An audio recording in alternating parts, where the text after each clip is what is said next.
The deadly consequences of an unchecked border. A 12-year-old girl found strangled to death in Houston. 2 illegal immigrants now in custody. Good morning, everyone. I'm Sandra Smith, and a big welcome to you. Bill and Dana are off today. Jackie, great to have you here in New York City. Great to be here next to you. It's always a pleasure. I'm Jackie Heinrich. This is America's Newsroom. The suspects both illegally immigrated from Venezuela. The first crossed the border in March, the second in May. They were both caught by Border Patrol and then released into the U.S.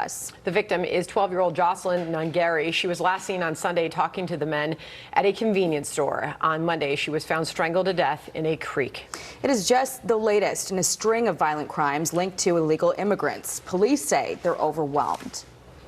We have our own, basically homegrown criminals that we have to deal with. And then you couple that with other individuals coming from different countries and entering illegally into the state and into our city, and they're committing some violent acts. This is just another glaring a glaring act that have been committed on the citizens of Houston by people who crossed this border illegally. Mike Tobin is following the story for us from Chicago. Hey, Mike.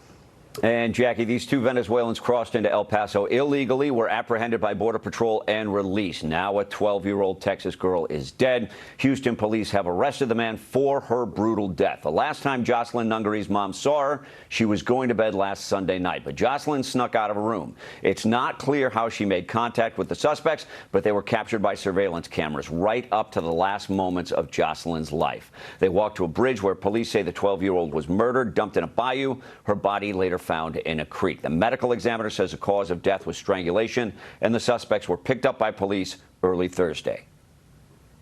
Hearing that the gentlemen that were in these surveillance videos, that they have been found and they've been caught and they've been taken in for questioning, it was the greatest news. If there was ever a circumstance where you do not give someone bail, this is it. DHS sources tell Fox News 26-year-old Jose Peña Ramos crossed into El Paso last May. He was caught by Border Patrol and released with a notice to appear at a later date. 21-year-old Johan Jose Rangel Martinez crossed into El Paso in March. He was also picked up by Border Patrol. The status of his release into the U.S. is not clear. Because of Jocelyn's young age, Houston authorities say the capital murder charge applies, and that makes the death penalty possible. Jackie? Unbelievable. All right, Mike Tobin for us. Thanks so much. Yeah.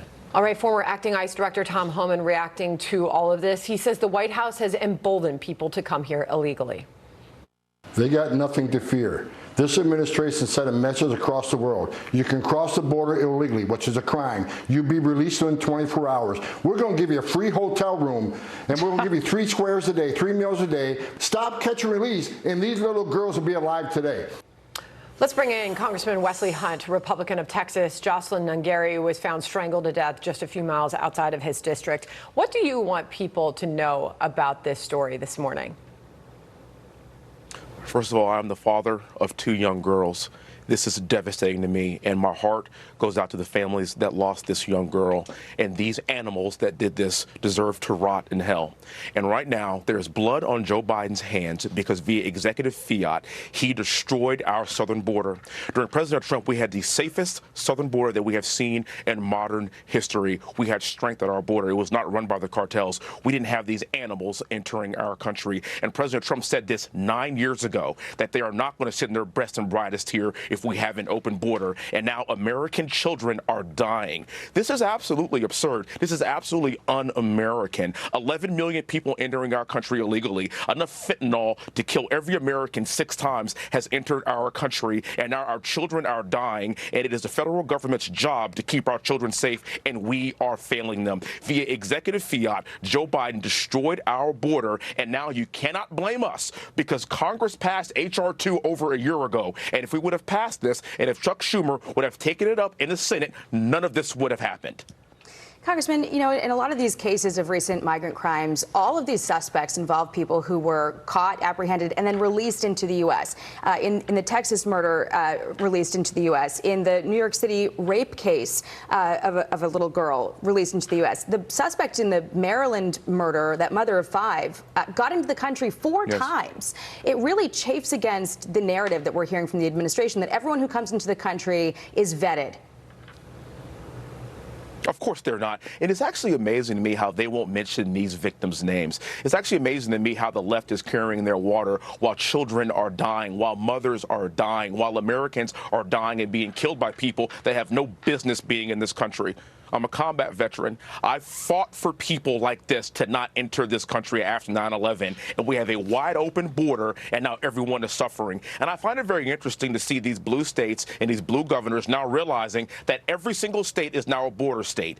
Well, guess what? Here in Texas, we have been dealing with this for the last 4 years. We tried to close our border. Greg Abbott, a couple of months ago, our governor, tried to close our border, and what did we get for it? We got sued for it. We got sued for the state doing the job of the federal government. And so now the American people are watching this, and we're like, we don't believe you anymore, because 4 years ago, we didn't have this problem. Now we do. And now that we're entering the election season, a few months away from the presidential election, now all of a sudden Democrats want to get tough on crime and get tough on the border.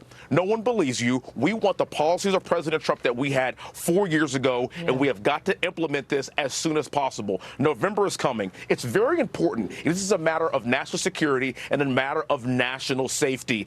Americans have got to wake up. We cannot have 4 more years of Joe Biden and Kamala Harris, because the border crisis that we see right now will only persist and continue to get worse if we reelect them.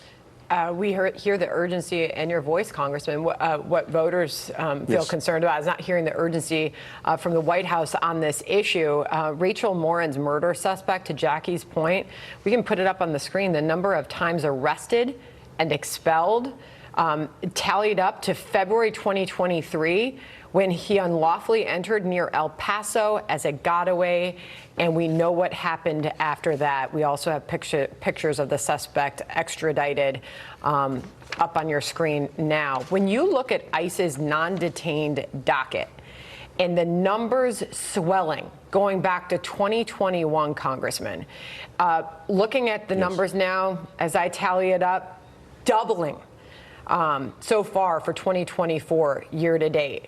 This doesn't look like it's getting better. So what are Republicans, you talked about this as an election issue, what are Republicans promising that they can do to improve this situation that so many are concerned about?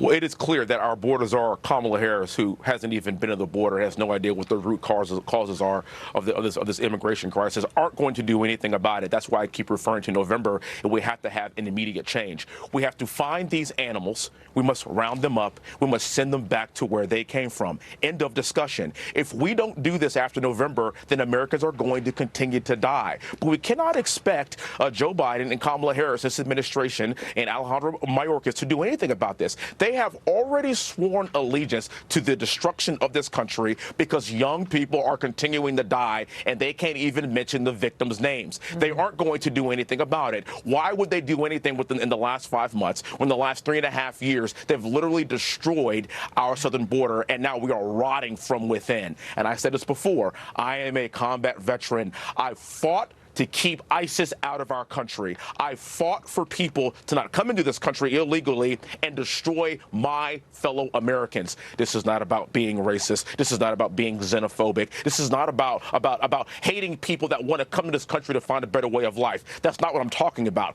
I am talking about these animals that are currently in our midst that have got to get out of here as soon as possible. And again, we can't do anything about it as long as Joe Biden is our president. That's why you hear the sense of urgency in our voice, and why November is so important. The solution to this is President Trump in November. If we don't get him back, then our southern border will continue to remain a complete and utter disaster. I pray that the American public are watching this, and I'm here in Houston right now. This happened right in my backyard. This is terrifying to me. I don't want my children to have to go through this. I don't want American children to have to go through this. We have got to save this country. And it's not just happening in these border communities, as we've been reporting. This border issue has reached everywhere. It is happening all over the country. We saw it as a major issue in the primary season, and to your point, it is yet again a huge issue heading into November. Congressman, we appreciate your time. Thank you, sir. Thanks, Congressman. God bless you. Thank you for having me on. You have a great weekend.